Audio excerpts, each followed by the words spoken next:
A good day to you. Thank you for joining us right here on ZTN News Blitz. Let's take a quick look at our top stories. National budget. What's in the bag for Zimbabweans? Striking nurses struck off payroll. 30 miners trapped in Bindura. And in sport, Napoli to name stadium after Maradona. And now for the news in greater detail. All eyes are on Zimbabwe's Finance and Economic Development Minister, Professor Mthuli, as he presents the 2021 national budget.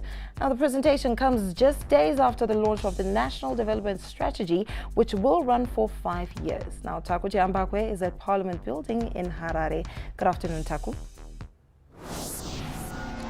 Well, greetings to you, Samantha. Indeed, it's all eyes on the Finance and Economic Development Minister, Professor Mthuli, who is expected to present the 2021 budget a little later this afternoon here at Parliament. As you know, in 2018 and 2019, he was speaking the gospel of austerity for prosperity, where he was talking about cutting back on government expenditure, as we've seen him trying to cut back even on salaries of those in government, ministers, and even the president. We saw a salary cut in the previous budgets, but now he's speaking of growth, as is highlighted in the 14 pillars of the recently launched National Development Strategy.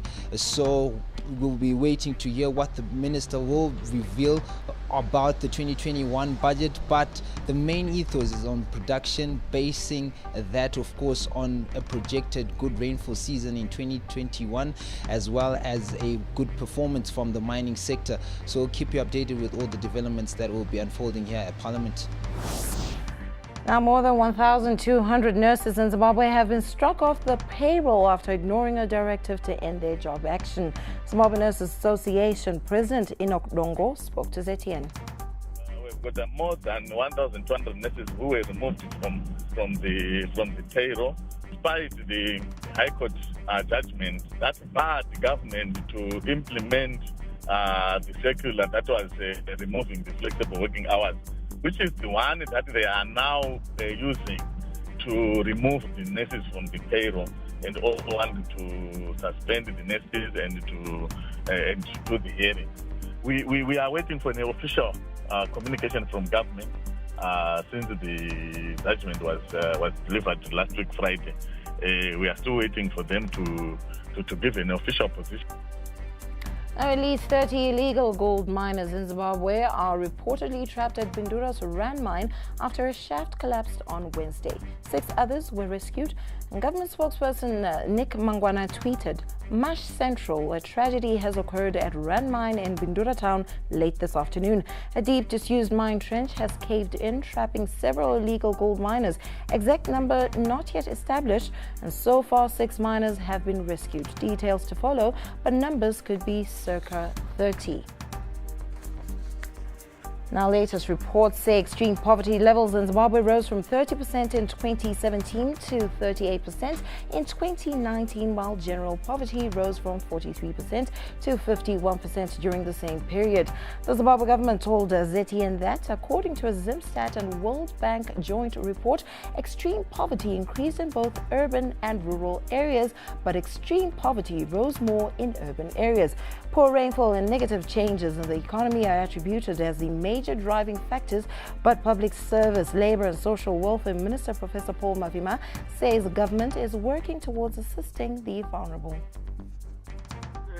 But we have had 2 successive drought seasons. We were affected by Cyclone Idai, and therefore, yes, we are bound to be one of the hunger spots. But remember, last year our government fed more than 4 million people, and we are continuing doing the same, and no Zimbabweans died of hunger. Zimbabwe should leverage on science to achieve food security. Agriculture Permanent Secretary Dr. John Basera says the existing infrastructure has to be modernized urgently. He was speaking on the sidelines of the annual SIDCO Field Day. So erection of greenhouse is part of the modernization agenda of our agriculture, so that we improve efficiencies in the agricultural processes. For example, in greenhouses, yes, we use less water because obviously it has to be attached to some certain efficient irrigation systems. For example, the microjet system, for example, the drip irrigation system, and so on. So that's part of the modern agriculture modernization agenda. So it will ultimately improve on efficiencies. So once efficiencies are upscaled, what it means is that productivity will go up. And what we call the value wage or the profit story at the farmer level, it also widens out. In South Africa, the President Cyril Ramaphosa faces his first vote of no confidence next week. The motion was brought by the African Transformation Movement, and it states that Ramaphosa failed to disclose to Parliament how he benefited financially from his presidential campaign in 2017.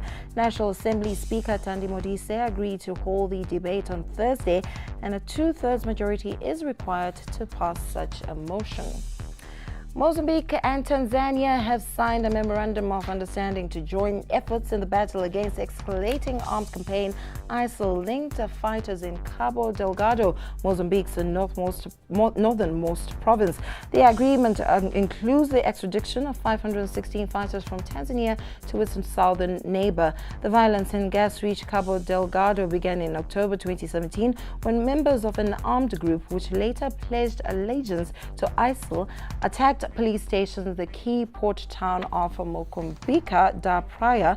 Since then, more than 2,200 people have been killed and hundreds of thousands displaced. United States President Donald Trump has pardoned his former national security advisor Michael Flynn, who pleaded guilty to lying to the FBI. The president said the wildly expected act of clemency was his great honor. Mr. Flynn was among former aides to President Trump convicted during a Justice Department investigation into an alleged Russian election interference. He admitted in 2017 to lying to the FBI about contacts with Russian envoys and then tried to withdraw his plea. The White House said on Wednesday that the pardon would finally end the relentless partisan pursuit of an innocent man. We'll move on to the world of sport. Napoli are considering changing the name of their stadium to honor Diego Maradona, and the Argentine football legend passed on at the age of 60 on Wednesday. He suffered a heart attack just 2 weeks after he was released from hospital after surgery for a bleed on his brain.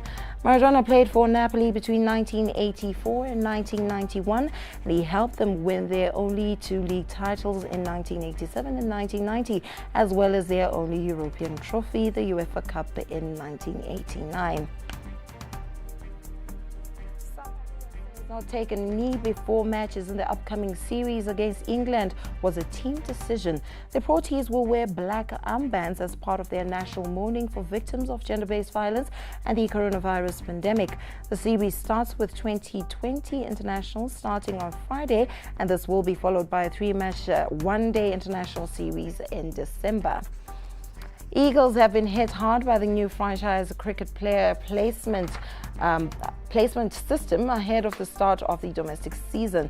Zimbabwe cricket has moved players across teams, and this is to create a competitive league, especially with the return of rocks. Eagles have lost Blessing Mzarabani, Tony Manyonga, Patrick Mambo, Brian Mzinganyama amongst some of their players. ZTN spoke to Eagles coach Stuart Matsikinyeri. Yeah, like with any start of the season, we're excited. Like I said, there we've lost a lot of players, but to us it means that we're doing something right. If placement has taken away from us more than it has injected players, it means that we've been doing our job in as far as producing players is concerned. So yeah, we're looking forward to the challenge. We still have enough in the squad to help us towards winning games. And that's all we had for you on ZTN News Blitz. Do stay tuned for the 2021 national budget right here on ZTN News. Good afternoon.